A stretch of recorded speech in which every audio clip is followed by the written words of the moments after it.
میرے محمد کے کلمے پڑھتے جاؤ، قرضے معاف کر۔ یہ بی بی ہمارے نبی کے گھر آ گئی ہے۔ تاریخ عرب کہتی ہے یہ اتنی امیر تھی جس کے نوکروں کے خیموں کے رستے سونے کے ہوتے تھے، کنیزوں کی کمر کی بیٹیاں سونے کی ہوتی تھی۔ جب بی بی کا تجارت کا قافلہ گھر سے نکلتا، آخری اونٹ مکے سے نکل رہا ہوتا تھا، پہلا اونٹ یمن میں داخل ہو رہا ہوتا تھا۔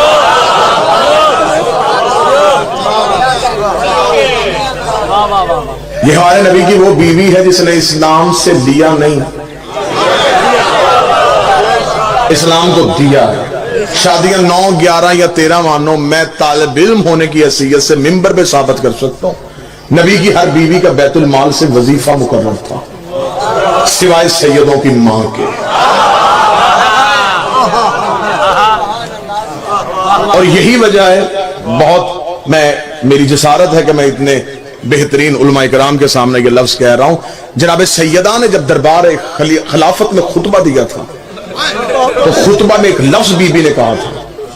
جب میں نے بی بی کا مقدمہ پڑھا تو مجھے اس لفظ پہ اپنی جان سے زیادہ پیار آیا۔ شہزادی نے دربار میں کھڑے ہو کے کہا، چل چھوڑ تو وراثت، چل چھوڑ تو میرے بابے کا حق، میں بطول تجھے کہہ رہی ہوں، میری ماں کا قرضہ مجھے واپس کر۔ جو بندہ بول سکتا ہے وہ بولے، جو حق سیدات سننے کے لیے آج تک اسلام، بسم اللہ صاحب، میری ماں کا قرض مجھے واپس کر۔ صدق کی صورت میں آج تک مسلمان مقروض ہے سیدوں کا۔ خمس دینا تمہارا سید پہ احسان نہیں۔ آج تک جو بھی زمین دانا دے رہی ہے یہ سیدوں کا صدقہ ہے، سادات کا قرض ہے جو ہم کھا رہے ہیں۔ یہ بی بی نبی کے گھر آ گئی۔ اس شہزادی کی کہانی یہ ہے، تاریخ یہ کہتی ہے کہ جب بی بی کا تجارت کا قافلہ گھر سے نکلتا نا جی، کیونکہ بہت وسیع تجارت تھی، اور جناب خدیجہ کے والد خویلد یہ بھی عرب کے امراء میں سے تھے، بہت امیر تھے۔ عربوں میں شعر و شاعری ہوتی تھی، یہ لڑائی بھی اشعار کی صورت میں کرتے تھے۔ علی رضا بھائی، جب یہ بی بی ہمارے نبی کے گھر آ گئی ہے تو قریش کی عورتیں بی بی کے گھر آئیں، اور انہوں نے آ کے عربی میں ایک شعر پڑھا اور شعر میں تانا دیا بی بی کو۔ انہوں نے کہا، خدیجہ، باپ تیرا خویلد اتنا امیر تھا کہ اس کے سر کا شملہ عرش کو چھوتا تھا، اور تو یتیم عبداللہ کے گھر کنیز بن کے آ گئی ہے۔ بی بی کو تانا دیا کہ باپ تیرا اتنا امیر تھا کہ اس کے سر کا شملہ عرش کو چھوتا تھا، اور تو یتیم عبداللہ کے گھر کنیز بن کے آئی ہے۔ بی بی نے باپ کا رتبہ بھی کم نہیں ہونے دیا اور شوہر کی عزت بھی بتا دی۔ بی بی نے کہا، باپ میرا اتنا امیر تھا کہ اس کے سر کا شملہ عرش کو چھوتا تھا، جس کی نکرانی بن کے آئی ہوں، اس کے جوتے عرش کو چھوتے، اس کی نعلین عرش کو چھوتے۔ یہ بی بی ہمارے نبی۔ جب بی بی کا تجارت کا قافلہ گھر سے نکلتا تو عرب کے چور، اچکے، لٹیرے، ڈاکو، ڈکیت رستے میں کھڑے ہو کے بی بی کے تجارت کے سامان میں سے مال چوری کر لیتے۔ یہ عربوں کی تہذیب تھی، عرب کا کلچر تھا۔ رات کے چور دن کے چودھری ہوتے تھے۔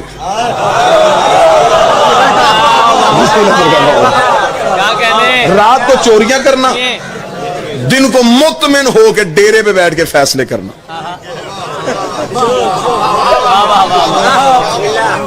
بی بی کا تجارت کا قافلہ آتا، یہ سامان چوری کر لیتے، ایک قافلہ لٹا، دوسرا قافلہ لٹا، تیسرا قافلہ لٹا۔ بار بار نوکر آ کے کہتے رہے کہ بی بی مکے کی گلیوں سے سامان چوری ہوتا ہے۔ چوتھے دن بابا مشتاق جی شریعت کی ملکہ نے حیا کا برقع سر پہ لیا۔ بابا عمران شاہ جی اپنے گھر سے نکلی، خرامہ خرامہ چلتی رک گئی آ کے ابو طالب کے ڈیرے کے دروازے پہ۔ آیا جنگ کا گرد و نواح میرے سامنے ہے۔ عرب میں جب کسی کا چولہا بھی نہیں جلتا تھا، علی کے باپ کا ڈیرا اس وقت بھی چلتا تھا۔